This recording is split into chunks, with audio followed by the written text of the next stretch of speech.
আমি এখন মুরগি রান্না করে দেখাবো। আলু দিয়ে, টমেটো দিয়ে, মটরশুঁটি দিয়ে একটু মুরগি রান্না করব, বাসায় খাবো। আমি একটু তেল ওটাতে দেখাচ্ছি। আমি এখানে পেঁয়াজটা দিয়ে দিচ্ছি। পেঁয়াজটা একটু ভেজে নেই।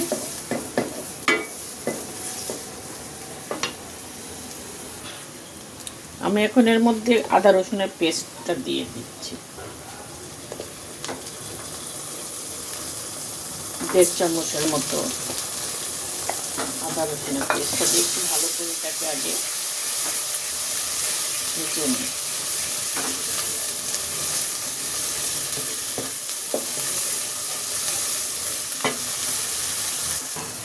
এখন আমি মুরগিটা এর মধ্যে দিয়ে দিই।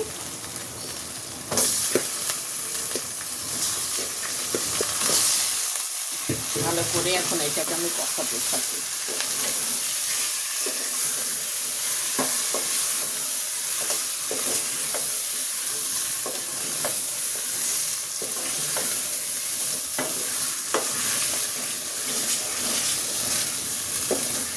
আমি এটাকে একটু 2-3 মিনিট কষিয়ে নেই।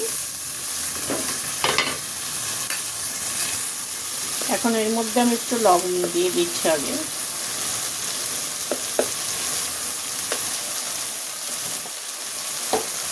লবণটা দিয়ে একটু কষিয়ে নেই।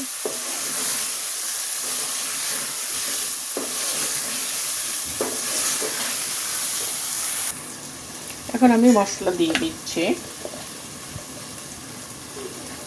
1.5 চামচের মতো হলুদের গুঁড়া দিচ্ছি,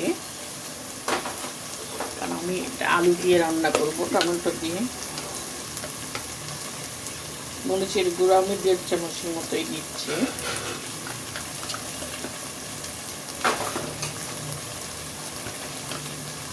ধনের গুঁড়া 1 চামচ একটু উপর করে দিচ্ছি।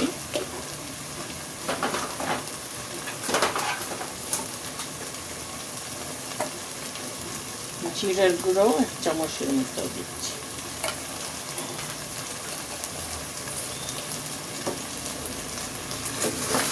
এটাকে আমি ভালো করে কষাতে থাকি।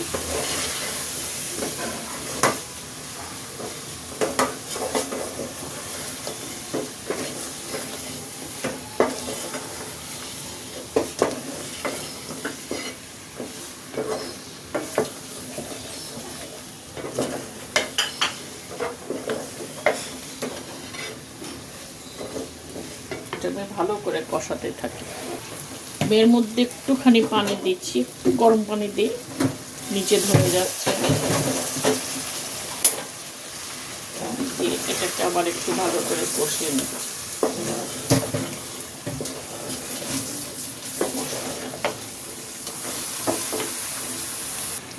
এখন আমি 2টা আলু এর মধ্যে কেটে দিয়ে দিলাম।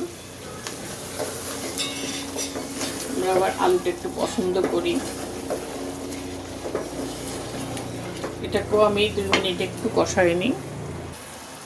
আমি এখন এর মধ্যে গরম মশলার গুঁড়া দিয়ে দিচ্ছি, এই যে 1 চামচের মতো গরম মশলার গুঁড়া দিয়ে দিচ্ছি।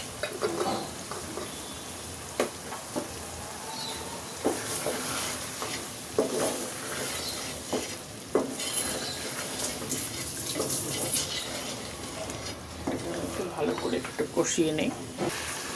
এখন আমি এর মধ্যে 2টা টমেটো কেটে নিয়েছি, এই সাইজের করে এটা দিয়ে দিয়ে আবার একটু ভালো করে কষিয়ে নিচ্ছি।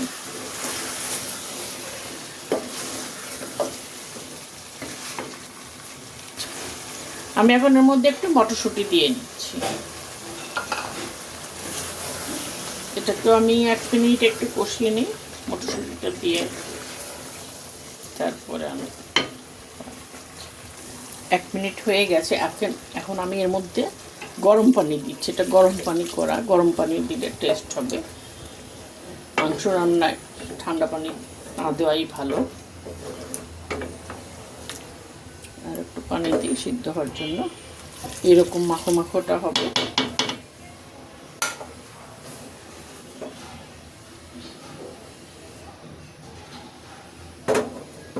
এখন আমি এটাকে ঢাকা দিয়ে তরকারিটা দেখছি আমি 10-15 মিনিট পরে। দেখি সিদ্ধ হয়েছে কিনা। হ্যাঁ, সিদ্ধ হয়ে গেছে মোটামুটি। তরকারিটা আমার কমপ্লিট। আমি এখন এর মধ্যেও একটু ভাজা জিরার গুঁড়া দিব।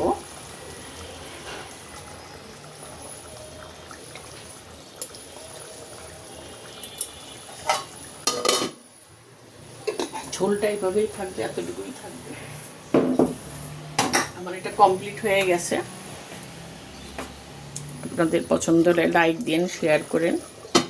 আল্লাহ হাফেজ।